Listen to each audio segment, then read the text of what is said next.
Minori migranti, delle vite da proteggere, accogliere, i cui diritti vanno tutelati, ma i cui costi sono diventati una patata bollente da cedere e rimbalzare tra fondi europei, statali, regionali, comunali e con cui vanno ad impattare i centri d'accoglienza.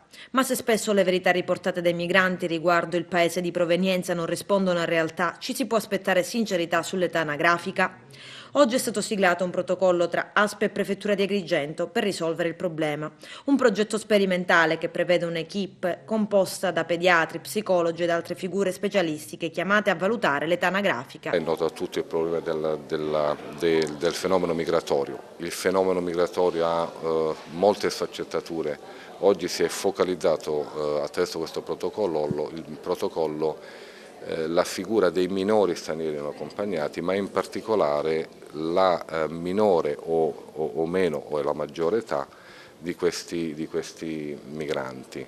Succede spesso che al momento dello sbarco, non solamente in questa provincia, questi minori abbiano a dire di essere appunto minorenni, arrivano all'interno delle strutture per minori e fatti alcuni brevissimi colloqui, primi contatti, dice no, ma io sono maggiorenne, eccetera, eccetera.